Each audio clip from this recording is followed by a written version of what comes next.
everyone. Today is Friday, March 24th. My name is Evan. Welcome back to another edition of Stock Market Weekly. This is episode 676, where we break down the most important trends, price action, and noteworthy moves that you may have missed across financial markets this week. And we're going to get right into it with top of the headline here is the Fed. So this was Fed week. We were waiting for it. What was the Fed going to do? Were they going to stay flat? Were they going to raise? And they in fact did come out and raise 25 basis points, and they remained pretty hawkish, or at least resilient in their stance. They basically, suggested that obviously they're going to be, data dependent and see how things ripple. But generally speaking, it's still kind of the same old higher for longer, or they may need to raise further. And that was kind of the story that we were told here. And the market was all over the place on Fed Day. Initially, it did rally pretty strongly, but then ultimately kind of rolled over into the close. And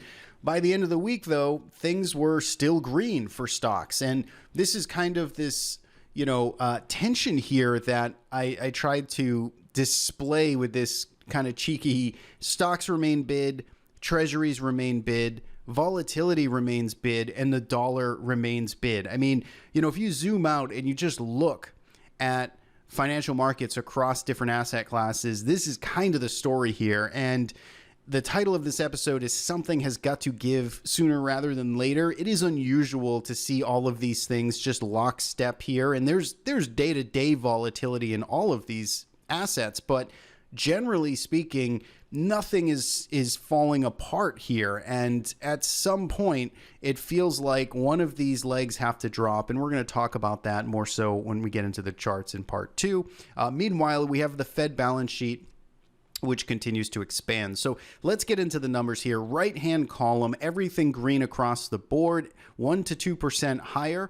Outside the United States, international stocks fared a little better this week. Inside the U.S., it's Nasdaq dominance. It continues up 2% this week. And then look at the 1 month spread here. Nasdaq 100 to the Russell 2000. You've got a extremely wide top percentile historic kind of distance here in magnitude of Nasdaq outperformance, and that is continuing here. Nasdaq, the only sector or index, I should say, that is firmly in the green over the past 1 month. Now, here's where things get more interesting, and we've got a new sort of shift here, and it's the Nasdaq 100. So if we look at this Nasdaq 100 for the first time in a year, we have rising short-term, medium-term, and now long-term trends. And it's hard to say that, and so let's just define, because I know that sounds unusual here, that long-term trend of Nasdaq is up, but we are looking, again, we're taking a very simple approach here. We are looking at the 200 period simple moving average for our long-term trend, and we're looking at whether or not it's rising or falling. What's the slope? Is it going up or is it going down? It's just slightly going up, okay? So, if you look at it on a chart, it probably looks flat. It's just starting to inch up here. So very early indication. Don't throw rocks. It's just to basically say that something is changing, though, right? Like there is enough stabilization here that we've been in this bear market and this slog sideways and now starting to rise just a little bit. And that's what that's indicating. That's notable. It is the only of the major indices, in fact, in that state. Look at the Russell 2000, declining, declining, declining, and then the S&P 500 kind of in between. So this is something to take note of, again, albeit pretty small at this point. Now, if we take a look at the volatility environment, so VIX and Nasdaq vol and Russell vol here, you can see everything was lower this week across the board. This makes sense. We had a big catalyst, which was the Fed on Wednesday. We saw us, the market basically got through that event and everything ended up higher in terms of equity market prices. So we do expect that volatility would come down. But if we take a look at these levels here, these still aren't quite comforting readings. We still have a VIX that's at 22. We still have a Nasdaq volatility, which we just said is kind of the best of the bunch. It's still sitting at 26. I mean, that's not exactly, mild readings, and the Russell vol is up close to 30 still. So this to me is still a bit kind of concerning, and again, it goes back to that original point of volatility remains bid here. And so that has at least a little bit of yellow flag kind of waving in my eyes. Now, again, if we go back to the Fed balance sheet, as we mentioned at the top, it continues to expand. I believe they added another 90 billion this week. This data is a bit delayed here, but you can again just see how fast we are starting to climb after so thoughtfully and orderly, meticulously trying to unwind that balance sheet. You can just see we're rocketing back up here, as it's not quite QE, but it's certainly a form of easing, so to speak, for the Fed right now. If we take a look at market internals, so we've got the NYSE 52-week highs and lows in aggregate here, kind of just summed up week over week. And what you can basically see here is, we were trying to hold up and we were trying to inch higher here. This was, about a couple of weeks ago, start of March, end of February, start of March, things were half decent. And then it started to move south over the past week and a half or so. And you can see that we are still very much trending lower here. This ratio trending lower is just equates to bad things happening, right? Let's just keep it very simple. This is essentially saying that breadth is expanding lower. There are more stocks hitting 52-week lows than there are highs. It's a negative number and it's going down. So that is still a negative in my eyes. If we look at the put call ratio, so we're going to look at IBD's put call ratio. They update this every day in their digital subscription. Shout out to IBD for sponsoring the show. You can support the show and IBD here with this link and get access to the put call ratio amongst many other indicators that they update.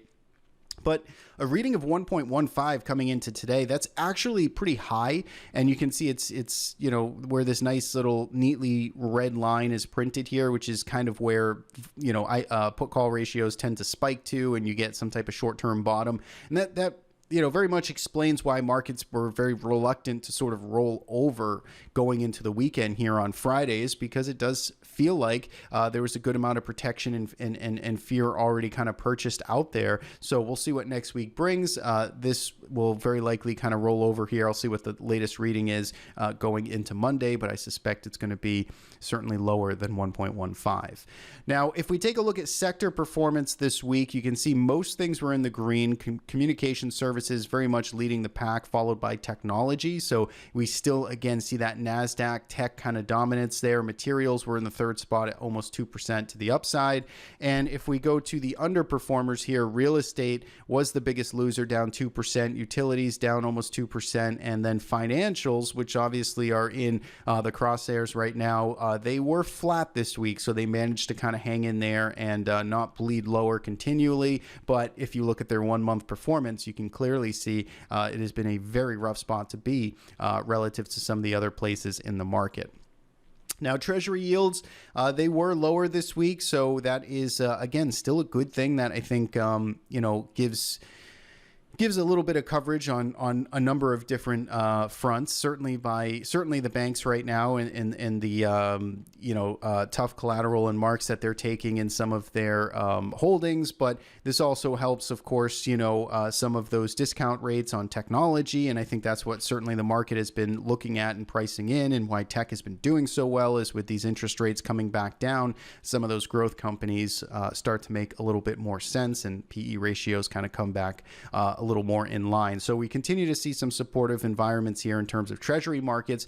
And if we go to the commodity space here, you see copper is up almost 5%, crude oil bouncing back a little bit, same with silver and agriculture.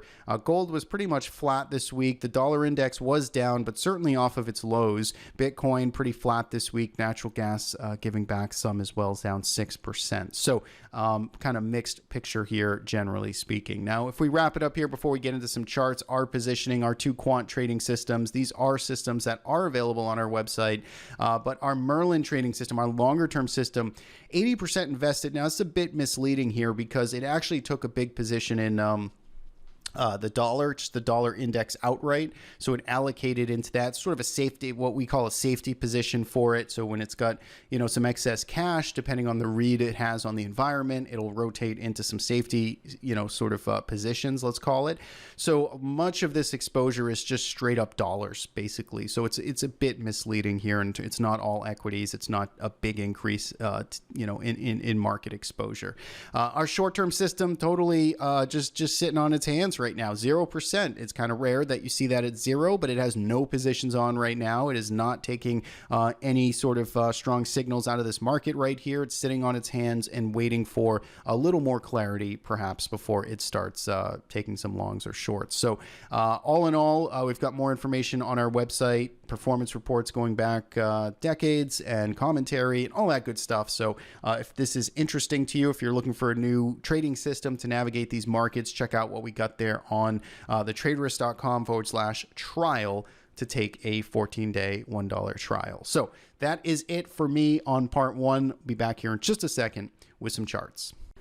All right, we're back here. We've got S&P 500 open, TC 2000 open, and our S&P 500 chart, cash settled market, and we're looking at a daily time frame. So each bar is exactly 1 day worth of trading, and we're going to look at our trusty old S&P 500 roadmap. So basically here, when we look at this week's price action, so this was Monday's session right in here. So we started the session basically flat to begin the week. We rallied off of the open. We found follow through with a gap up on Tuesday, and then Fed Day happened. This is Fed Day right here. You can see the market was initially excited, got all the way up to about 40.50, almost 40.48 or so, and then it rolled over and closed on its dead lows. Thursday, a lot of volatility. Look at the wicks on both sides here. So just a large range once again. And then Friday, pretty large range. And we initially tried to break down, probe lower down around that 39.10 area, reversed and closed at the highs. So, all in all, basically, we did manage to make a little bit of progress here on the week, but it's still quite messy right now. I mean, it's just in really no man's land. I don't have any good pulse or read on this. It's in a bunch of chop in here, and it is volatile and providing good opportunity. I think if you're day trading and you're scalping, there's some good movement intraday. This is a great environment for the short-term traders, but if for swing trading, it's difficult right now because there's not a whole lot of direction. It's just a bunch of chop and not much clarity. You can see we are holding above our big reference support area here of around 3880, 3900. So, we briefly broke below it and we've recovered above it. We're below this more minor area around 4020. And then, of course, we're below the bigger area here around 4100. So as it stands, I mean, there's not a whole lot to say about it. It's kind of a mess. It's moving sideways. It's chopping around, and it's really figuring out what it wants to do. It's not giving a lot of direction, eat one way or the other. Wednesday looked like sellers were about to just totally run with it. I mean, this was a really nasty session here. Volume wasn't super heavy, but I mean, this was the type of session where you could look back on a chart and say, oh yeah, that's clearly the top there, but they could, bears just didn't find any follow through on Thursday. And so it's been this lack of direction, this tug of war. We sort of talked about this chart last time where this, the S&P 500 coming into Fed Day was really looking like this wedge kind of bear flag that it was building out. And look, it still could be here, but tough to get the move to really work pretty clean here, as the market likes to throw people off its scent before it makes its big move. So I think at best you just got to be a little more prepared, maybe wait for these bigger levels. Right now it's kind of in no man's land. If we look at the Russell 2000, I mean, this has been the clear underperformer, the tough road right now for longs has been in the Russell 2000. It broke down aggressively 2 weeks ago, and now it's essentially been chopping sideways. It was extremely oversold. It kind of caught up with it, and again, we had this turnaround story on Friday, but it's still not all that exciting. It is holding the lower end of this range right now, back from 2022 support areas, and it's trying to just find some support, cool off a little bit, and maybe move sideways. Doesn't look extremely healthy from a technical perspective, but it's at least trying to stabilize a little bit.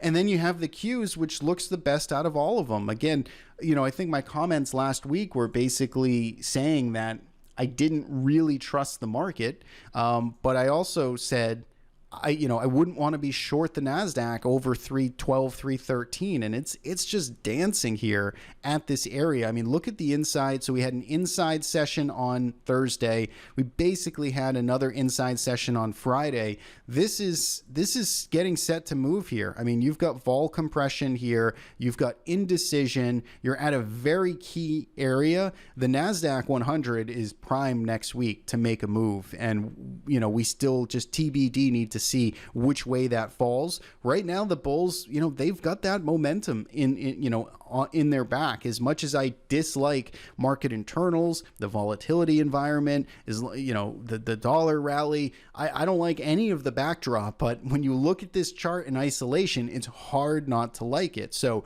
for me, I just rather not have a position. That's why I'm thankful that, most of my capital goes to automated trading systems that are doing everything for me anyway. But I do have a discretionary account here, and again, I just prefer not to mess with it because it seems very messy right here. But if there's one thing you can take away here is this is going to be making a directional move. It looks like it'd probably be a pretty significant move coming up next week, so definitely keep your eye on it. But it's sitting at these February highs here.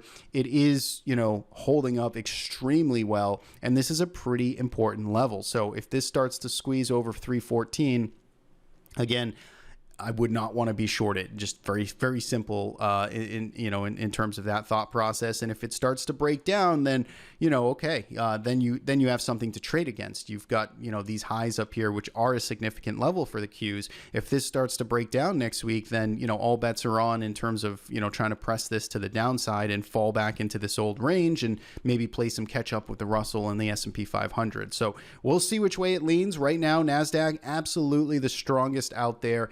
And it's at a very critical spot here. So I think you can place your bets, get prepared, and do some homework this week for how you want to express that trade. So that's what I'm looking at. Qs I think are most interesting here. S&P 500 still looks, bearish to neutral, and Russell 2000 is just kind of, could go flat here after all of the selling that it has already experienced.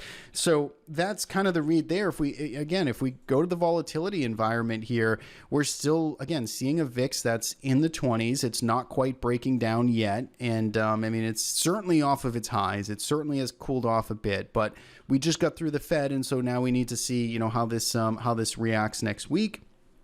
And it got through quadruple witching, but we're going into month end and all that good stuff. Let's look at the dollar here, which again, it did sell off this week, but this is how, this is what a sell-off looks like. It got all the way down to about 27.69, and again, you could see driving off of the lows here and closing the week, kind of hammering out pin bar to go out on the weekly close. And if this turns into a higher low, right? If this right in here ended up being the low for whoops, sorry, I lost that. If this was the low and this turns into be a higher low, again, we can't really, technically say that yet until it starts to push up. But if this turns into a higher low and this starts to get moving here, then I would have to, I would have to assume that this is going to put some strong pressure on equities. But right now, like we say, everything is kind of showing some tension here as it all holds up. So dollar, keep an eye on that. Like I mentioned a moment ago too, our Merlin trading system did do some buying in basically the dollar index here. So we'll see what that turns into. And if we go into, let's see, IEF, right, Treasuries, they're staying bid and they're starting to take out their January highs. TLT, a little more indecisive, but still kind of an inside week here, a little more volatility for the long end of bonds. But you can see just got this nice orderly kind of pattern that's setting up here after, basically the last 3 months going sideways between 99 and 109. You can see that it looks like it's fueling up for some type of move here. And gold here, you can see again also trying to consolidate, work off some of those big gains from last week. It's at some pretty big levels. We talked about this monthly chart, and you can see how it's knocking on some pretty historic highs here, all-time highs to be more precise. And so a lot of volume coming in. Trend is intact. Momentum is still there. We'll see if those bulls can get the job done and eventually start to break out. So that, I think, covers all the big stuff I wanted to mention. If we take a look at our sectors and industries, a couple of standouts here, let's run through them. So soft drinks, beverages, consumer defensive on a pretty nice week here. Let's go to the weekly chart. You can see nice expansion and starting to work up here. Again, this is a very defensive area of the market, but it consolidated orderly for the first quarter, basically, and now it's starting to move with some increased volume. That's kind of exciting. Consumer electronics also starting to break out here of some bigger patterns. Grocery stores trying to get a little bit of a lift here outside of this wedge or range, I should say. And then finally, technology. Again, this is internet content and information, starting to find some follow through there. On the downside, this week we had lodging. So lodging, you could see high volume still coming in as this pulls back. And then you've got real estate, which we talked about at the top of the show, which had a tough week, worst performing sector for the week. You can see also now just showing up here as well, real estate services is the specific industry. So this is a custom layout we've built for TC2000. So if you want these scans applied to this layout and you're a TC2000 user, you can find it on our website. Just go to thetraderist.com/store and you can search in there under our layouts. So that is what I got for this week. I want to know your thoughts though. Leave a comment below. What do you think about all this tension here? We've got all of these markets kind of, triangulating and holding up right now. What gives next week? Do stocks roll over? Does the Nasdaq break out? Does VIX start to make its way back up to 30? Let me know your thoughts in the comments below. I'd love to read them. And as always, I want to thank you for tuning in. Every Friday, we do these videos, long form, objective market analysis. That's the goal. Sprinkle in a little bit of my bias, of course, but hey, hopefully it is all helpful. Hopefully this is, useful in your own process. So thanks so much. Have a great weekend, and we'll see you back here next week.